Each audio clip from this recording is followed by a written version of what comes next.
Hey hello everyone, this is Ritu and welcome to study more knowledge. तो science हम कर रहे हैं सीटेट और स्टेट टेट्स के लिए। इसके अलावा अगर जनरल साइंस की आप तैयारी कर रहे हैं किसी और एग्जाम के लिए तो भी ये वीडियोस आपके लिए यूजफुल रहेंगी। तो आज हम शुरुआत कर रहे हैं एक नए चैप्टर की, जो कि है सोर्टिंग मटेरियल्स इनटू ग्रुप्स, वस्तुओं के समूह बनाना। तो ये सभी चैप्टर्स जो हैं आपके वो एनसीईआरटी पर बेस्ड हैं। एनसीईआरटी पर आधारित नोट से हम प्रिपरेशन कर रहे हैं। अगर बार बार सीटेट का एग्जाम आप दे रहे हैं और पेपर 2 क्लियर नहीं कर पा रहे हैं तो इस चैनल से आप तैयारी कर सकते हैं। यहाँ पर साइंस और सोशल साइंस दोनों की ही तैयारी करवाई जा रही है। चलिए शुरू करते हैं। यहाँ पर आप मेरे बारे में देख सकते हैं, ये सभी एग्जाम्स मैंने क्वालिफाई किए हुए हैं। You can also follow me on social media, Facebook page, Insta ID and Telegram channel, सभी का लिंक आपको डिस्क्रिप्शन में मिल जाएगा। तो आज जो चैप्टर हम करने वाले हैं वो करने वाले हैं वर्गीकरण पर आधारित, क्लासिफिकेशन पर आधारित है ये, कि क्लासिफिकेशन क्या है। अगर हम बात करें वर्गीकरण की तो आप अपने आसपास काफ़ी सारी चीज़ें देखते होंगे। कुछ खाने की होती हैं, कुछ आपकी पहनने की होती हैं, कुछ आपके इस्तेमाल करने की और चीज़ें होती हैं, कुछ बर्तन होते हैं, या फिर आप देखते हैं कुछ चीज़ें आपको गोल आकार की मिलेंगी, जैसे कि गेंद हो गई या फिर आपकी फुटबॉल हो गई। तो इस तरह की गोल चीज़ें आप देखते हैं। कुछ आप प्लास्टिक की चीज़ें देखेंगे, कुछ चीज़ों को हम प्लास्टिक के समूह में रखते हैं। तो इस तरह से क्या है, हम अलग अलग कैटेगरी में इनको बांटते हैं। किसी को वस्त्रों की कैटेगरी में हम रखेंगे, जो कपड़े होंगे उनको सबको कपड़ों की कैटेगरी में रखेंगे, जो खाने की चीज़ें होंगी उनको खाने की चीज़ें मतलब कि भोजन की कैटेगरी में रखेंगे, और जैसे जो चीज़ें गोल होंगी उनको हम गोल वस्तुओं की कैटेगरी में रख सकते हैं। मतलब हम कई तरह से वस्तुओं के समूह बना सकते हैं, वो किसी भी तरह से हो सकते हैं। तो हम चाहें तो उनको एक तरह से उनका जो नेचर है, उनकी जो प्रकृति है उसके हिसाब से हम उनको बांट सकते हैं, या फिर हम उनको इस आधार पर बांट सकते हैं कि वो चीज़ें खाने की हैं, वो पहनने की हैं, या फिर वो किसी और इस्तेमाल की हैं। तो कई तरह से हम वस्तुओं के समूह बना सकते हैं। तो वस्तुओं को जो हम समूह में बांटते हैं जो कि सिमिलर होती हैं एक दूसरे से, जैसे कि grouping similar things together is called classification. तो जब हम समान वस्तुओं को एक साथ ग्रुप में बांटते हैं, मतलब उनके समूह बना देते हैं, जैसे कि ये खाने की कैटेगरी में आएगा, कुछ जो खाने की चीज़ें होंगी, जो पहनने की चीज़ें हैं, जो पहनने के वस्त्र हैं वो वस्त्रों की कैटेगरी में आएंगे, जो बर्तन है वो बर्तन की कैटेगरी में आएंगे। तो इस तरह से हम क्लासिफिकेशन किसी भी तरीके से कर सकते हैं। मतलब कि समान वस्तुओं के अगर हम समूह बना देते हैं तो उसको हम कहते हैं क्लासिफिकेशन या फिर वर्गीकरण। तो वर्गीकरण कई तरह से हो सकता है, ज़रूरी नहीं है कि एक ही मेथड हो वर्गीकरण का। वर्गीकरण के कई मेथड हो सकते हैं। अब देख लेते हैं कि वर्गीकरण के लिए क्या आवश्यक है। Classification is necessary in order to, तो क्या होनी चाहिए, चीज़ों का व्यवस्थित ज्ञान होना चाहिए कि हमें उसके बारे में पता होना चाहिए। Have a systematic knowledge of things, एक समूह के सभी सदस्यों के बारे में एक सामान्य विचार होना चाहिए, और जानें कि एक समूह के सदस्य अन्य समूह के सदस्यों से कैसे भिन्न होते हैं। Have a general idea about all the members of a group and know how the members of a group differ from those of other groups. जैसे कि हम अगर प्लास्टिक की और लोहे की वस्तुओं का ग्रुप बनाएं अलग अलग, तो हमें उनका डिफरेंस पता होना चाहिए कि लोहे के गुण कौन से होते हैं, लोहा जो है किस प्रकार से प्लास्टिक से अलग है। ऐसे ही हमें प्लास्टिक के बारे में पता होना चाहिए कि प्लास्टिक का जो क्वालिटी है वो क्या है और कैसी दिखती है, कैसा रंग रूप आकार होता है। और इसी तरह से मतलब दोनों में हमें डिफरेंस पता होना चाहिए कि प्लास्टिक का क्या क्वालिटीज़ हैं, क्या क्या गुण होते हैं। वैसे ही हमें लोहे का पता होना चाहिए, तभी हम उनकी ग्रुपिंग कर पाएंगे, अदरवाइज नहीं कर पाएंगे। जब हमें पहचान ही नहीं होगी तो हम ग्रुपिंग कैसे कर पाएंगे। तो जब पहचान होगी तभी हम वर्गीकरण कर सकते हैं। तो अब देख लेते हैं प्रॉपर्टीज ऑफ मटेरियल्स, मतलब कि पदार्थों के गुण। देखो, पदार्थों के गुण हमें पता होंगे तो उसी के आधार पर हम उनको क्या कर सकते हैं, क्लासिफाइड कर सकते हैं। जैसे कि अगर मैं कहूँ कि जो गिलास है वो कपड़े का बना होना चाहिए, तो क्या आप मानेंगे इस बात को। गिलास कपड़े का अगर हम बनाएं तो क्या वो जल को रोक पाएगा। तो हमें ऐसी चीज़ चाहिए होगी जो कि पानी को रोक पाए। तो पानी को रोकने के लिए हम उसे किसी मेटल का बनाएंगे, वो चाहे कोई भी मेटल हो, वो पानी को रोक पाएगा। लेकिन कपड़ा, अगर हम कपड़े में पानी डालेंगे तो कपड़ा पानी को नहीं रोक पाएगा। तो इसी वजह से जो कपड़े की जो क्वालिटी है वो अलग है मेटल से।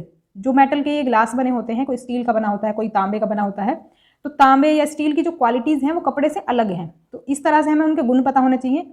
उसके हिसाब से हम इन चीज़ों को क्या है ना, क्लासिफाइड कर पाते हैं, एक अलग अलग इनको ग्रुप में रख पाते हैं।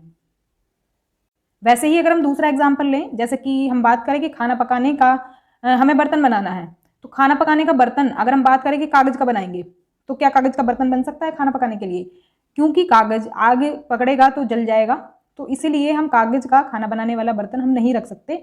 उसके लिए ही हमें किसी मेटल का, धातु का यूज़ करना पड़ेगा जो कि आग में ना जले। इसी तरह से क्या होते हैं, हर पदार्थ के अपने अपने गुण होते हैं, अलग अलग क्वालिटीज़ होती है। उन क्वालिटीज़ के आधार पर ही हम इनका क्या करेंगे, क्लासिफिकेशन करेंगे। कुछ क्वालिटीज़ यहाँ पर दी हुई हैं, पदार्थ के गुण दिए हुए हैं, इनके बारे में डिटेल में भी चर्चा करेंगे। देख लेते हैं सीक्वेंस से कौन कौन से गुण होते हैं पदार्थ के, जिनके आधार पर हम इनको अलग अलग ग्रुप्स में बांट सकते हैं। तो सबसे पहला गुण होता है लश्चर या फिर अपीयरेंस। अपीयरेंस मतलब कैसा दिखता है, वो उसकी दिखावट कैसी है, वो चमकीला है या फिर वो बिना चमक वाला है, चमकहीन है। दूसरा होता है पारदर्शिता। पारदर्शिता के बारे में डिटेल में भी देखेंगे। तीसरा है कठोरता यानी हार्डनेस। फिर है डक्टिलिटी यानी लचीलापन। फिर है मैलिएबिलिटी यानी बढ़ने की योग्यता। इसके बाद आता है फ्लोटिंग और सिंकिंग इन वाटर, पानी में तैरता है या डूब जाता है। फिर है हमारा लास्ट सोल्यूबिलिटी, घुलनशीलता, यानी कि वो पानी में घुलता है या ऐसे ही पड़ा रहता है। तो इनके बारे में डिटेल में चर्चा कर लेते हैं। सबसे पहला गुण है पदार्थ का दिखावट, लश्चर या फिर अपीयरेंस। तो देखो, आपने देखा होगा बहुत सी चीज़ें चमकती हैं, बहुत सी चीज़ें चमकती हैं, यानी कि उनमें चमक होती है। You may notice that many things shine, they have a lustre. Materials that shine are called lustrous and those which do not are called non lustrous. यानी कि जो पदार्थ चमकते हैं उन्हें हम क्या कहेंगे, चमकदार, और जो नहीं चमकते हैं उन्हें हम चमकहीन कह सकते हैं या फिर द्युतिहीन कह सकते हैं। द्युति मतलब भी चमक होता है, एक तरह से सिनोनिम है चमक का। तो जो नहीं चमकते उन्हें हम चमकहीन या द्युतिहीन कह सकते हैं, और जो चमकते हैं उनको हम चमकदार या फिर द्युतिवान कह सकते हैं। उसके बाद देख लेते हैं सभी धातु पदार्थ। अगर हम सभी धातु पदार्थ की बात करें, यानी कि जो मेटेलिक सब्सटेंसेस होते हैं, मेटेलिक जो वस्तुएं होती हैं, जैसे कि एग्जाम्पल अगर हम लें, आभूषण हो गए यानी गहने जो होते हैं, बर्तन हो गए, कटलरी, पानी के नल हो गए, दरवाजे के हैंडल हो गए, और फूलों के फूलदान हो गए। इनको बनाने के लिए जो उपयोग की जाने वाली जो सामग्री होती है वो चमकदार होती है। ऑल मेटेलिक सब्सटेंसेस, एग्जाम्पल के तौर पर देखें तो materials use for making jewellery, utensils, cutlery, water taps, door handles and flower vases are lustrous. यानी कि इनमें चमक होती है, जो कि मेटेलिक सब्सटेंसेस जो होते हैं इनमें आपको चमक मिलेगी। हवा के संपर्क में आने पर अधिकांश धातुएं समय के साथ अपनी चमक खो देती हैं, और फिर हम कहते हैं कि धातु द्युतिहीन है। On exposure to air most metals lose their lustre in the course of time, we then say that the metal is tarnished. तो कुछ वस्तुएं, कुछ धातुएं अपनी चमक खो देती हैं समय के साथ हवा के संपर्क में आने की वजह से, उस धातु को फिर हम चमकहीन कह देते हैं। ध्यान रखेंगे, जो चीज़ चमकती हैं वो ज़्यादातर आपकी धातु वाले पदार्थ होते हैं जो चमकते हैं। नेक्स्ट जो गुण है पदार्थ का, जो प्रॉपर्टीज़ है, प्रॉपर्टी है मटेरियल की, वो है ट्रांसपेरेंसी यानी कि पारदर्शिता।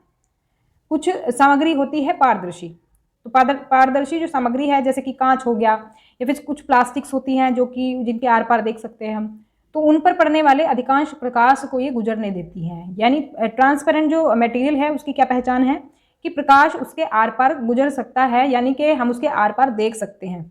तो उसकी एक सबसे बड़ी पहचान ये है कि हम उसके आर पार देख सकते हैं। Transparent materials, a glass and some plastics allow most of the light falling on them to pass through. तो अगर हम उसके आर पार देख सकते हैं तो इसका मतलब क्या है, वो ट्रांसपेरेंट मटेरियल है। अगर हम उसके आर पार नहीं देख पा रहे हैं, यानी कि वो प्रकाश को गुजरने नहीं देते हैं वो मटेरियल, तो वो हमारे कहलाते हैं अपारदर्शी पदार्थ, ओपाक मटेरियल। तो वो अपारदर्शी पदार्थ या फिर ओपेक मटेरियल्स कहलाते हैं जो कि प्रकाश को अपने से गुजरने नहीं देते। और इसका एग्जांपल है जैसे कि लकड़ी हो गए, गत्ते हो गए, तो इनके आर पार आप नहीं देख पाएंगे, लेकिन कांच के आर पार आप देख सकते हैं, तो वो ट्रांसपेरेंट मटेरियल हो गया। और जिसके आर पार नहीं देख पाएंगे तो ओपेक मटेरियल हो गया। फिर आता है थर्ड कैटेगरी में हमारा पारभासी सामग्री यानी कि ट्रांसलूसेंट मटेरियल। ट्रांसलूसेंट हम उसे कहते हैं जो कि जिसके आर पार हम थोड़ा बहुत देख पाएँ, यानी धुंधला धुंधला सा कुछ देख पाएँ आप, तो उसको हम कहते हैं क्या, ट्रांसलूसेंट मटेरियल। जैसे कि अगर आपने देखा होगा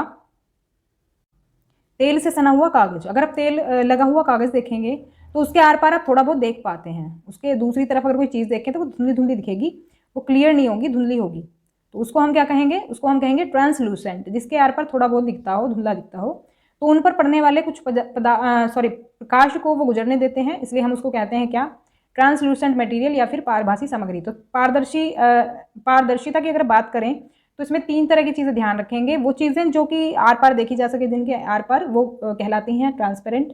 जिनके आर पार बिल्कुल नहीं देख सकते हम या फिर प्रकाश नहीं गुजर पाता तो ओपेक मटेरियल। और जिनके आर पार थोड़ा बहुत देख सकते हैं, धुंधला देख सकते हैं, तो वो होते हैं ट्रांसलूसेंट मटेरियल यानी कि पारभासी सामग्री। नेक्स्ट जो प्रॉपर्टी है मटेरियल की वो है हार्डनेस या फिर कठोरता। तो आप किसी कठोर पदार्थ को दबाकर उसका आकार नहीं बदल सकते या आसानी से काट नहीं सकते। ये किसी भी कठोर पदार्थ की क्या है, पहचान होती है। तो इसीलिए उसकी एक प्रॉपर्टी ये हो गई कि कठोर होता है वो पदार्थ। इसके विपरीत आप नरम सामग्री को दबा करके या खींच करके आसानी से उसका आकार बदल सकते हैं। दोनों में क्या अंतर हो गया, जो हार्ड चीज़ है वो उसको आप बिल्कुल भी दबा नहीं सकते, ना ही उसको आराम से कट कर सकते हैं। जैसे मान लो लकड़ी है, लकड़ी को आप काट नहीं सकते और ना ही उसको दबा सकते हैं। In contrast you can easily change the shape of a soft material by pressing it और स्ट्रेचिंग इट। तो सॉफ्ट जो चीज़ होगी उसको आप दबा भी सकते हैं और उसको आप काट भी सकते हैं और उसको कुछ भी बना सकते हैं। You can also cut it easily, तो आसानी से काट सकते हैं हम नरम जो चीज़ होगी। Hard materials are use to make vehicles, machines and furniture, while soft materials are to be use to make cushions and clothing. तो देखो जो हार्ड चीज़ है जो कि कटती नहीं है आसानी से और जिसको हम दबा नहीं सकते, उसकी बनती हैं ऐसी चीज़ें जिनके लिए हमें हार्ड चीज़ की ज़रूरत है, जैसे कि वाहन हो गए, मशीन हो गई या फिर फर्नीचर हो गए। तो कठोर सामग्री का इसमें यूज़ करते हैं हम, और जबकि नरम का हम यूज़ करते हैं कुशन में और कपड़े बनाने में। नेक्स्ट प्रॉपर्टी है मटेरियल की डक्टिलिटी। एक ठोस पदार्थ तन्य होता है। देखो एक तरह से हम इसको लचीलापन भी कह सकते हैं, तो लचीलापन दोनों में ही है। मैलिएबिलिटी जो है ये भी एक तरह से लचीलापन ही है, लेकिन दोनों में माइनर सा अंतर है।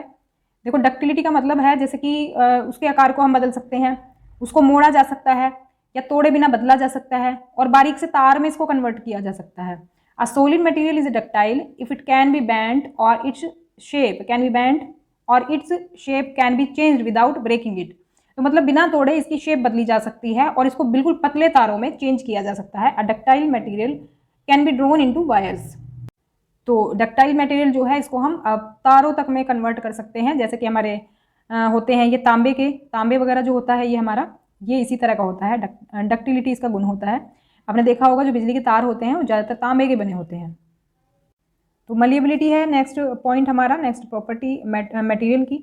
ये है, अगर हिंदी में देखें तो लचीलापन या फिर बढ़ने की योग्यता। एक ठोस पदार्थ को लचीला कहा जाता है यदि इसे पीटा जा सकता है या चादरों या पन्नी में दबाया जा सकता है, यानी कि इसे बिल्कुल पतला हम कर सकते हैं पीट कर। ये गुण होता है मटेरियल का। और वह ठोस पदार्थ जो मुड़ने, पीटने या दबाने पर टूट जाता है, भंगुर कह सकते हैं या फिर नाजुक एक तरह से कह सकते हैं, नाजुक कहलाता है। A solid material that breaks on being bent, beaten और प्रेस्ड इज कॉल्ड ब्रिटल। तो अगर हम बात करें एग्जाम्पल की, तो सोना और चांदी जो है सबसे अधिक तन्य और लचीली धातु है। इन दोनों का ही एग्जाम्पल कौन सी मेटल है हमारे, gold and silver are most ductile and malleable metals. देखो मेटल जो है वो इन दोनों कैटेगरी में ही आते हैं, लेकिन यहाँ पर बात हो रही है जो सबसे ज़्यादा है, जिसमें ये गुण सबसे ज़्यादा पाए जाते हैं, वो कौन से हैं, गोल्ड है और सिल्वर है। सोना और चांदी में ये दोनों गुण सबसे ज़्यादा पाए जाते हैं। नेक्स्ट प्रॉपर्टी है पानी में तैरना या डूबना, फ्लोटिंग और सिंकिंग इन वाटर। देखो कुछ पदार्थ जो हैं तैरते हैं, लेकिन कुछ पदार्थ पानी में डूब जाते हैं, तो इस आधार पर भी हम क्या कर सकते हैं, क्लासिफिकेशन कर सकते हैं। फिर आते हैं सोल्यूबल और इनसोल्यूबल, घुलनशील है या फिर अघुलनशील है। कुछ चीज़ें ऐसी होती हैं जो पानी में डालेंगे और थोड़ी देर बाद बिल्कुल घुल जाएंगी, पानी में मिक्स हो जाएंगी, पता भी नहीं चलेगा क्या इसमें मिला हुआ है, वो होती है हमारी घुलनशील। जो चीज़ें पानी में घुलती नहीं हैं वो आप अलग से देख सकते हैं, उनको ऐसे दिख जाएंगी आपको, तो वो होती हैं अघुलनशील। तो चीनी जो है पानी में घुलनशील है, ये पानी में घुलकर घोल बना देती है, पता भी नहीं चलेगा चीनी हमने घोल दी है पानी में। और विलयन एक समांगी मिश्रण है।